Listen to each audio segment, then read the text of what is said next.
नमस्कार दोस्तों आज आपसे बात करने वाला हूँ फ्री फायर के बारे में। दोस्तों अगर आप फ्री फायर खेलते हो तो फ्री फायर में कभी कभी आपका जो पिंग है काफ़ी ज़्यादा हाई हो जाता है, जिसके कारण आपका जो गेम खेलने का एक्सपीरियंस है बहुत ज़्यादा बेकार हो जाता है और आप सोचते हो कि मेरा इतना गेम लैग हो रहा है, इसका कारण क्या है।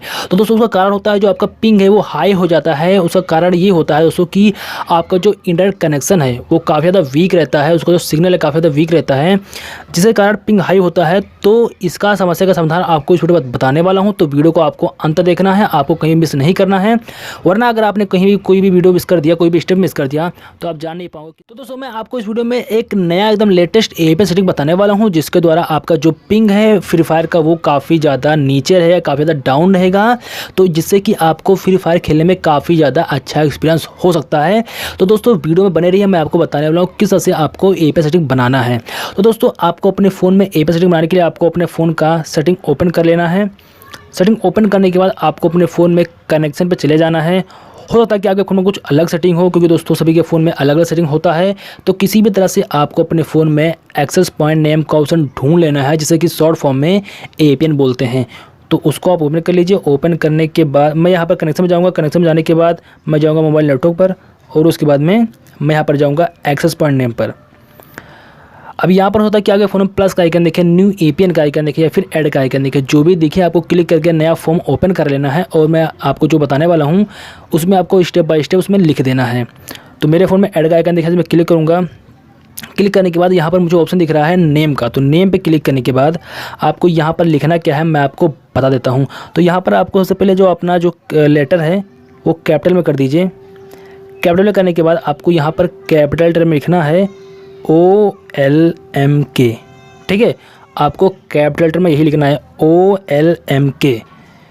उसके बाद में आपको ऑप्शन दिखाई देगा एपीएन का, तो यहाँ पर जाने के बाद यहाँ पर भी आपको कैपिटल लेटर में कर देना है, और यहाँ पर भी आपको सबसे पहले OLMK लिखना है, और उसके बाद में आपको एक स्पेस देना है। एक स्पेस देने के बाद आप अपने सिम का नाम लिख दीजिए जो आप सिम चला रहे हो। अगर जियो का सिम चला रहे हो तो जियो लिखो, अगर एयरटेल का तो एयरटेल, वोडाफोन तो वोडाफोन, आइडिया तो आइडिया, बीएसएनएल तो बीएसएनएल का सिम आप लिख सकते हो।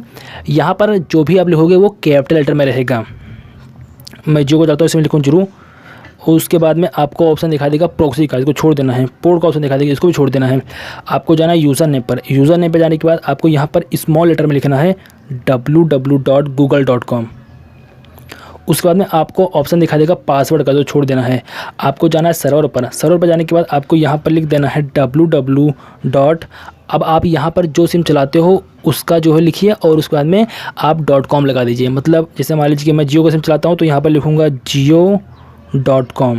अगर आप चलाते हैं एयरटेल का तो एयरटेल.com, अगर आप वोडाफोन का चलाते हैं तो वोडाफोन.com। जो सिम आप चलाते हो वो यहाँ पर लिख दीजिए बीच में, और .com लगा दीजिए। उसके बाद में आपको ऑप्शन दिखाई देगा, कई सारे ऑप्शन दिखाई देंगे, जैसे कि MMSC, MS प्रॉक्सी, MMS प्रोट। इन सभी ऑप्शन को आपको नहीं छेड़ना है, इसको छोड़ देना है। आपको ऑप्शन दिखाई देगा MCC का, MNC का, तो ये आपके एरिया कोड होता है, इसको भी मत छेड़ेगा। ये इसको अगर छेड़ोगे तो आपका नेट नहीं चलेगा, तो इसको भी आप छोड़ देंगे। उसके बाद में आपको ऑप्शन दिखाई देगा ऑथेंटिकेशन टाइप का, तो यहाँ पर जाने के बाद चार ऑप्शन आपको दिखाई देंगे। तो यहाँ पर जो पहला वाला ऑप्शन है, मतलब जो नन लिखा है NONE के बाद में जो लिखा है PAP ऑप्शन, तो इस पर आपको टिक मार लगा देना है। PAP कैपिटल में लिखा रहेगा, इस पर आपको क्लिक कर देना है। उसके बाद में आपको ऑप्शन दिखाई देगा एपीएन टाइप का, तो छोड़ देना है। उसके बाद में आपको ऑप्शन दिखाई देगा एपीएन प्रोटोकॉल का, तो यहाँ पर जाने के बाद सबसे लास्ट वाला ऑप्शन जो रहेगा IPv4/IPv6 सिलेक्ट कर लेना है। उसके बाद में आपको ऑप्शन दिखाई देगा एपीएन रोमिंग प्रोटोकॉल का, तो इसको भी आपको छोड़ देना है। उसके बाद में आपको ऑप्शन दिखाई देगा बेरर का, तो बेरर पे जाने के बाद यहाँ पर सबसे पहले आपको अनस्पेसिफाइड पर टिक मार लगा रहेगा, इसको हटा दीजिए। और उसके बाद में सभी बेरर्स पर आपको बारी बारी करके टिक मार्क लगा देना है। किसी भी बेरर्स को आपको छोड़ना नहीं है, सभी पे आपको टिक मार्क लगा देना बारी बारी करके। उसके बाद में कर देना ओके। अब यहाँ पर आपको एक ऑप्शन और दिखाई देगा जिसका नाम है mobile virtual network operator type का, तो कई लोगों के फ़ोन में यहाँ पर शॉर्ट फॉर्म में लिखा रहता है, जैसे कि MVNOT, तो इसको भी आपको छेड़ना नहीं है, इसको छोड़ देना है। अब आपको ये एपीएन सेव कर लेना है, क्योंकि ये एपीएन तैयार हो चुका है। अब यहाँ से जो है आप एपीएन सेव कर लीजिए।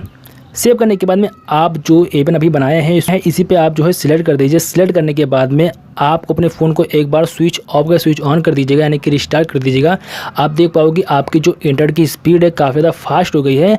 इसके बाद में जब आप फ्री फायर खेलोगे तो फ्री फायर खेलने का मज़ा दुगना हो जाएगा। आपका जो फ्री फायर है बिल्कुल लैग भी नहीं होगा और उसका पिंग है वो भी हाई नहीं होगा, जिससे कि आपका गेम खेलने का एक्सपीरियंस काफ़ी ज़्यादा बेटर रहेगा। तो दोस्तों, जिन लोगों का फ़ोन का जो इंटरनेट का स्पीड है बढ़ गया है वो वीडियो को लाइक करके चैनल को सब्सक्राइब करना बिल्कुल नहीं भूलना। और जिन लोगों का इस एपीएन से ज़्यादा कुछ फ़ायदा नहीं हुआ तो मैं नए एपीएन लाता रहता हूँ, आप ट्राई करते रहिए। जो एपीएन आपके फ़ोन में सही से वर्क करे वो एपीएन आप रख लीजिए। मिलता हूँ मैं आपको नेक्स्ट वीडियो में, तब तक के लिए धन्यवाद दोस्तों।